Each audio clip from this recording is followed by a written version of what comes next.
Halo teman-teman semua, selamat pagi, selamat siang, selamat sore, dan selamat malam. Perkenalkan, nama saya Muhammad Atala Arfa. Di sini saya akan membawakan TED Talk dengan judul Aturan Baru, Balapan Baru, Akankah Regulasi Baru Mengubah MotoGP Selamanya? Apa sih yang kalian pertama kali dengar atau kalian yang pertama kali bayangkan ketika kalian mendengar tentang MotoGP? Pasti suara mesin yang meraung-raung, tikungan tajam yang diambil secara presisi, adu kecepatan di atas 300 km per jam di atas motor.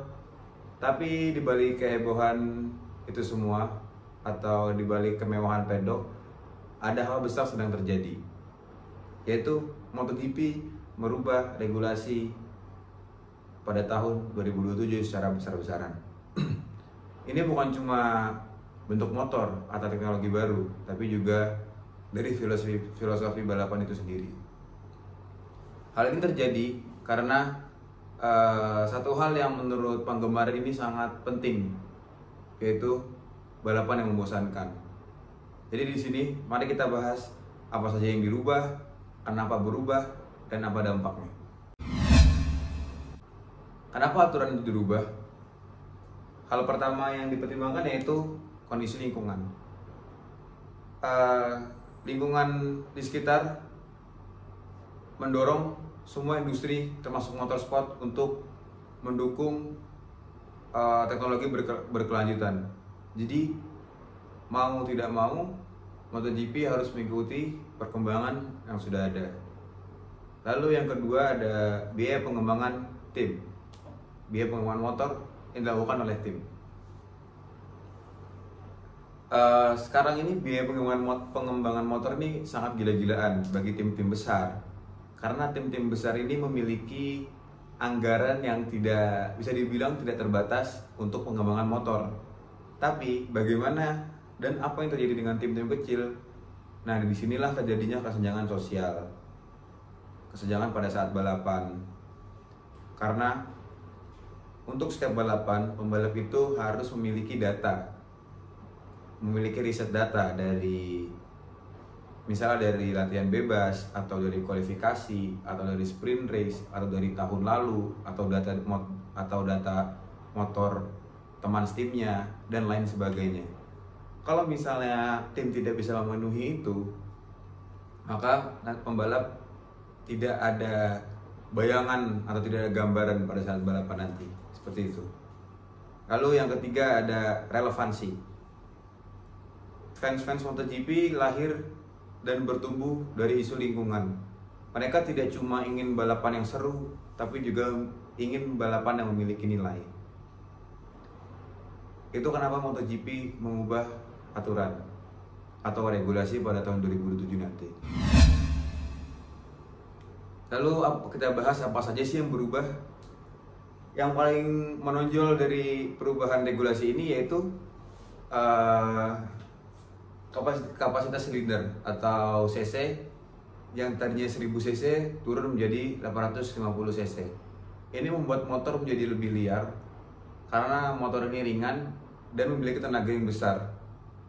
Jadi fisik pembalap akan dituntut untuk mengendarai motor seperti ini, seperti itu. Lalu yang kedua ada bahan bakar. Bahan bakar yang digunakan pada tahun 2027 nanti akan menggunakan bahan bakar non fosil. Beda seperti yang terjadi sekarang. Yang sekarang ini MotoGP masih menggunakan bahan bakar berbahan dasar fosil. Pada tahun 2007 nanti semua balapan di MotoGP akan menggunakan bahan bakar non fosil atau sintetik.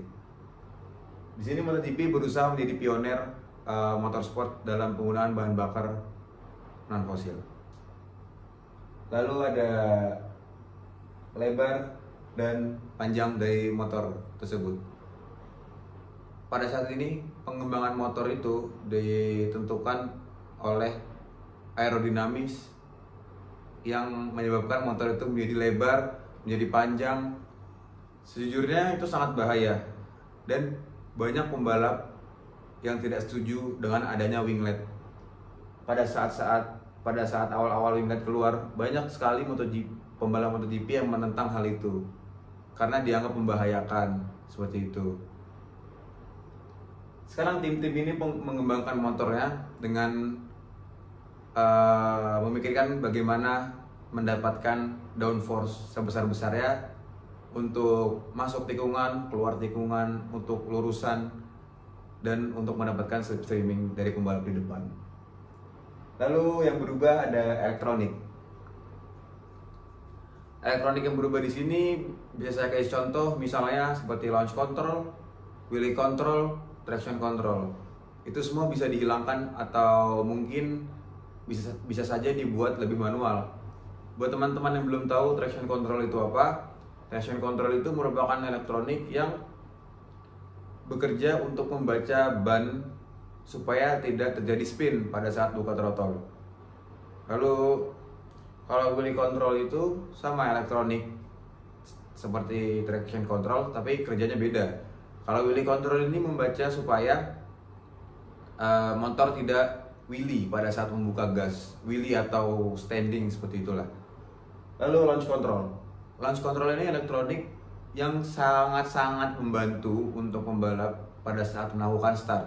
Karena di sini pembalap itu pada saat melakukan start tidak langsung melepas clutch atau kopling, tetapi dibantu oleh launch control ini. Makanya kalau kalian menonton MotoGP sekarang sangat jarang sekali pembalap melakukan wheelie pada saat start, itu sangat jarang. Seperti itu. Lalu dampak untuk pembalap dan tim. Dampak untuk pembalap ini lumayan sangat berat ya, karena di sini pembalap dituntut untuk kembali lagi ke balapan yang menggunakan feeling, menggunakan insting, dan menggunakan experience. Karena pembalap MotoGP ini bukan orang yang baru mulai balapan langsung balapan di MotoGP, tidak, tapi banyak jenjangnya seperti itu. Jadi mereka dituntut mengembalikan itu semua, insting, feeling, dan experience. Ditambah lagi yang tadi saya katakan, kalau misalnya motor 2027 nanti akan lebih liar seperti itu, beda sama sekarang. Sekarang itu motornya lebih jinak karena ada aerodinamis, karena downforce-nya besar, karena motornya anteng pada saat di trek lurus di kecepatan 300 km lebih. Mungkin nanti pada saat cc-nya diturunkan atau bentuk motor atau aerodinamisnya diperbatas, itu akan menjadi kesulitan tersendiri bagi pembalap. Tapi kita sebagai penggemar, kita hanya bisa menikmati karena semua akan diriset dari nol. Pembalap-pembalap hebat, motor-motor hebat, itu akan kita lihat bagaimana sih balapan yang sebenarnya, bagaimana sih balapan yang menggunakan spek motor hampir sama semua, seperti itu. Karena sekarang ini balapan itu menurut saya kurang fair, karena ada contohnya Ducati, dia punya pembalap itu 8. Terus kita ambil contoh misalnya Yamaha itu cuman punya pembalap itu 4. Jadi untuk pengembangan motor itu jauh lebih depan Ducati, karena mereka memiliki 8 data pembalap yang dijadikan satu, seperti itu. Kalau Yamaha cuma 4. Itu sebagai contoh kecil saja. Lalu bagaimana sih dampaknya untuk tim nanti? Menurut saya dampak untuk tim-tim kecil ini sangat angin segar ya untuk mereka, karena pada tahun 2027 nanti mereka akan bisa fight di depan dengan tim-tim besar, karena nanti semua regulasi diatur kembali, diulang kembali. Jadi nanti benar-benar dari nol pada tahun 2027 itu. Jadi itu sangat menguntungkan bagi tim-tim kecil. Lalu apa sih dampak dari MotoGP ke motor jalan raya? Bisa kita lihat di sini. Ini di sebelah sini adalah foto motor MotoGP, yaitu RC16, dan di sini adalah motor KTM 990 RCR. Yang terlihat secara visual yaitu aerodinamisnya atau biasa disebut dengan winglet.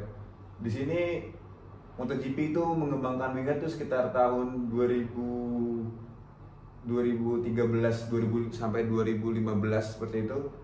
Dan sekarang bentuknya pun sudah berubah, sudah bukan winglet. Kalau dulu tuh wingletnya kayak cuman segaris gitu, tapi sekarang sudah dimodifikasi yang tadi saya bilang, ini untuk meningkatkan downforce di motor. Lalu itu diterapkan di motor jalan raya atau road bike di KTM 990 RCR. Makanya banyak yang bilang MotoGP itu seperti laboratorium berjalan. Ini contoh yang terlihat saja, banyak contoh-contoh yang terlihat, misalnya rem ABS atau auto brake system, itu awalnya di MotoGP. Lalu quick shifter, pemindahan persneling tanpa menggunakan clutch atau coupling, itu juga pertama di MotoGP. Seperti itu. Lalu launch control yang tadi saya bilang untuk membantu start. Mungkin yang terakhir, kita sebagai penggemar hanya bisa menikmati bagaimana nanti aksi para pembalap duel di tikungan terakhir, duel di lurusan, atau drama di paddock antara pembalap. Sebenarnya ini bukan memperlambat motor, tapi ini justru mengarahkan balapan itu mau dibawa kemana, seperti itu. Dan yang pasti nanti balapan 2007 nanti pasti lebih seru karena semua dimulai dari nol. Saya ulang lagi, semua dimulai dari nol karena yang terjadi seperti itu. Nanti semua pengembangan motor itu sama semua rata, sama-sama dari nol semua. Ntar mereka semua berkembang bareng seperti itu. Oke, mungkin sekian dari saya. Terima kasih sudah mendengarkan dan sampai jumpa di garis start tahun 2007. Bye, ciao.